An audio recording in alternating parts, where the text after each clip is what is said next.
ஒரே வீட்டில் IPS IAS சகோதரிகள்.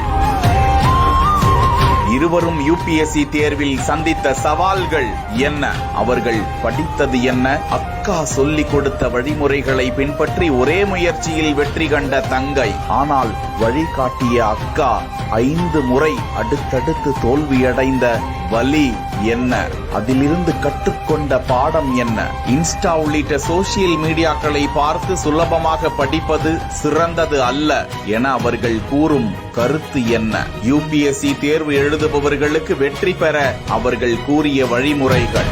நாங்க வெளியில போக மாட்டோம், படம் பார்க்க மாட்டோம், அந்த மாதிரி எல்லாம் கிடையாது. பட் அந்த ஒரு வருஷம் வந்துருச்சுன்னா அதுக்கு ஒரு டிசிப்ளினோட படிக்கணும்.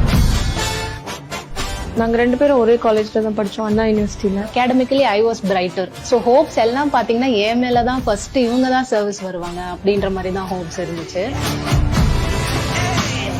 First attempt she got Indian Railways account service. Second attemptல she got into IAS. நான் பாஸ் ஆனதுக்கு எங்க பாட்டி வந்து சுஷி பாஸ் ஆகட்டும் அப்பதான் நான் கெடா வெட்டுவேன் அப்படின்னு சொல்லி ஊர்ல வெயிட் பண்ணிட்டு இருந்தாங்க.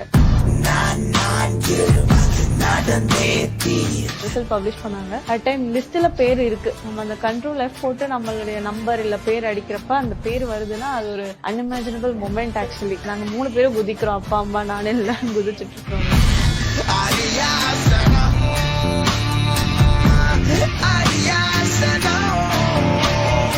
UPSC தேர்வு 1000 பணியிடங்களுக்கு 10 லட்சம் பேர் தேர்வு எழுதுகிறார்கள். IAS IPS ஆவதுதான் தங்களது லட்சியம் என கனவுகளை கண்டுகொண்டு இரவு பகலாக இளைஞர்கள் படித்துக் கொண்டிருக்கின்றனர். அதில் பலரும் தங்களது அடுத்தடுத்த முயற்சிகளிலும் தோல்வியடைந்து வேதனை அடைகிறார்கள்.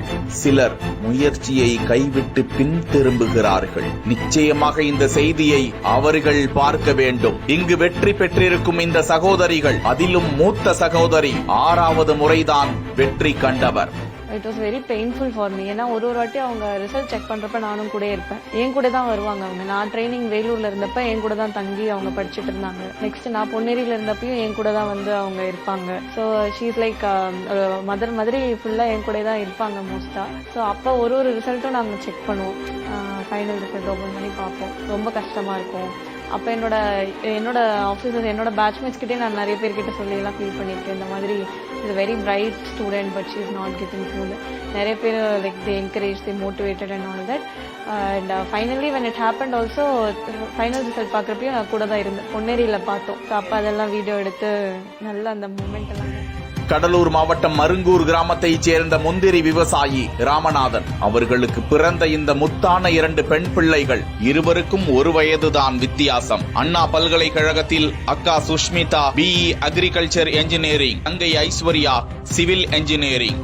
இருவருமே சிறுவயதில் இருந்தே IAS IPS ஆக வேண்டும் என்ற லட்சியத்தோடு வளர்ந்தவர்கள் அல்ல என பதிவிட்டிருக்கிறார்கள். என்ஜினியரிங் முடித்தவுடன் UPSC தேர்வு எழுதி பார்க்கலாம் என்ற வகையில் படிக்க தொடங்கியவர்கள்தான். 2017ஆம் ஆண்டு முதல் முறையாக குடிமை பணிகள் தேர்வு எழுதிய அக்கா சுஷ்மிதா அடுத்தடுத்து 5 முறை தோல்வியை தழுவியவர். ஆனாலும் அவரது விடாமுயற்சியை கைவிடவே இல்லை. இதற்கிடையே படிப்பை முடித்த தங்கை ஐஸ்வர்யாவுக்கு தான் படித்து கற்றுக்கொண்ட தேர்வு எழுதிய அனுபவங்களை ஒரு தாயாக உடனிருந்து சொல்லிக் கொடுத்தார் சுஷ்மிதா.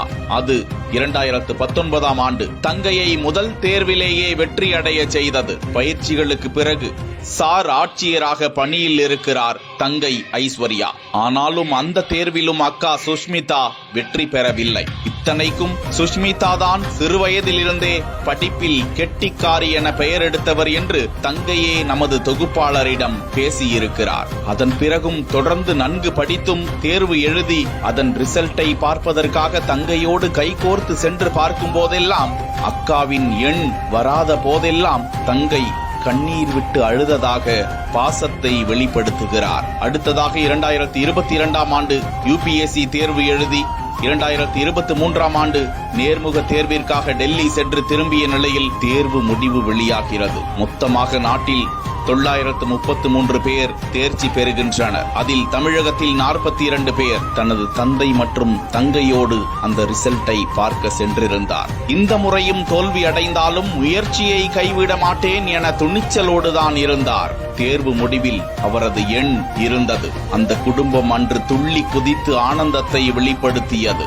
இன்று அந்த வீட்டில் ஒருவர் IPS அதிகாரி, ஒருவர் IAS அதிகாரி, தங்கை தூத்துக்குடியில் சார் ஆட்சியர், அக்கா ஹைதராபாத்தில் IPS பயிற்சியில். அவர்கள் தங்களது வெற்றிக்கு தாங்கள் எப்படி வெற்றி பெற்றோம் என கூறிய முத்தான வார்த்தைகள் இதோ.